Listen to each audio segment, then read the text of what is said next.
मध्य प्रदेश के बुदनी क्षेत्र के लाडकुई कस्बे में मानसून की पहली ही बारिश ने ग्राम पंचायत की तैयारियों के पोल खोल दी। नाले की समय पर सफाई नहीं होने और अतिक्रमण के चलते जल निकासी व्यवस्था पूरी तरह चरमरा गई। इससे कई घरों और सड़कों पर पानी भर गया। जल भराव की वजह से आम जनजीवन सबसे ज्यादा प्रभावित हुआ। वहीं कॉलेज परीक्षाओं के चलते कई छात्र समय पर परीक्षा केंद्र तक भी नहीं पहुंच पाए। ग्रामीणों का आरोप है कि पिछले वर्ष समय पर सफाई होने से स्थिति नियंत्रण में थी, लेकिन इस बार लापरवाही के चलते हालात काफी बिगड़ चुके हैं। लोगों ने प्रशासन से नाले की सफाई और अतिक्रमण हटाने की तत्काल मांग की है।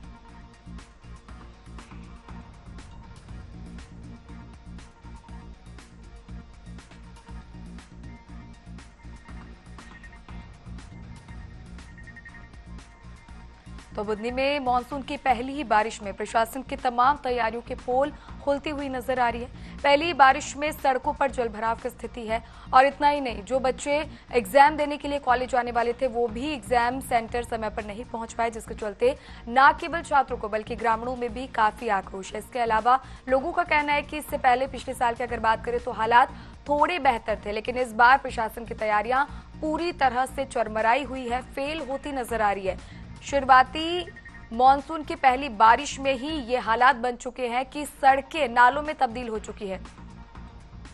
और चलिए इस खबर पर ज्यादा जानकारी के साथ हमारे सहयोगी संजय शर्मा हमारे साथ फोन लाइन पर जुड़ चुके हैं। संजय, मॉनसून की पहली बारिश में प्रशासन के तमाम दावों की पोल खुल चुकी है। करोड़ों रुपए जो है सरकार लगाती है, प्रशासन लगाने के दावे करते हैं, लेकिन उसके बावजूद ये हालात है।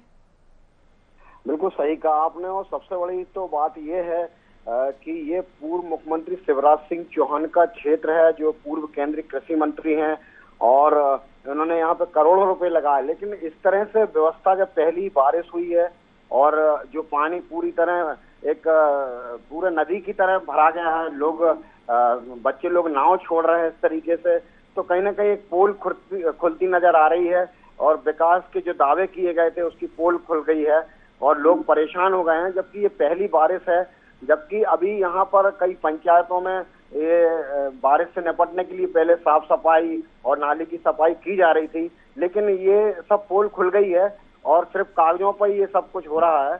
और हकीकत सामने, आप वीडियो देख के सामने दिख रहा है कि किस तरह से विकास हो रहा है, किस तरह से व्यवस्थाएं हैं, और सब कागजों पर ही हो रहा है।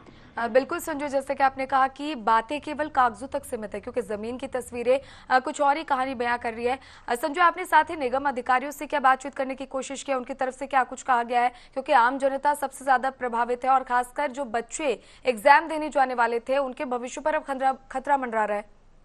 बिल्कुल सही कहा आपने। एक्चुअली ये ग्रामीण क्षेत्र है और यहाँ पर काफी जो नेता हैं, निगम अध्यक्ष हैं, वो भी यहाँ पर हैं, लेकिन हमने संपर्क किया उनसे, हमारा संपर्क उनसे हो नहीं पाया है। और ये कहीं ना कहीं दुखद भी है और विपक्ष भी चटकारे ले रहा है। खुल के सामने सोशल मीडिया पे भी बात आ रही है सामने कि विकास के दावे केवल कागज पर ही हैं, हकीकत कुछ और ही नजर आ रही है यहाँ पर। जबकि अभी बरसात शुरू हुई है, अगर आने वाले समय में 2-4 दिन लगातार पानी यहाँ बरसात हो गई तो एक बहुत बड़ी समस्या पैदा हो जाएगी यहाँ पर। बिल्कुल संजय, और बिल्कुल खाना पूर्तियां साफ तौर पर देखी जा सकती है, क्योंकि ये हालात केवल इस बार की नहीं है। अभी तो मानसून की शुरुआत हुई है, अगर पहले भी देखें तो हर साल यही हालात रहते हैं, जनता इसी तरह परेशान होती है, लेकिन कोई स्थायी समाधान जनता के सामने नहीं आता। संजय, हमारे साथ जुड़ने के लिए, तमाम जानकारी साझा करने के लिए बहुत बहुत धन्यवाद। तो बुदनी के लाडकुई की तस्वीरें आप देख सकते हैं, जहां सड़कें नालों में तब्दील हो चुकी है और नाले की सफाई नहीं होने के चलते आम जनता सबसे ज्यादा परेशान है।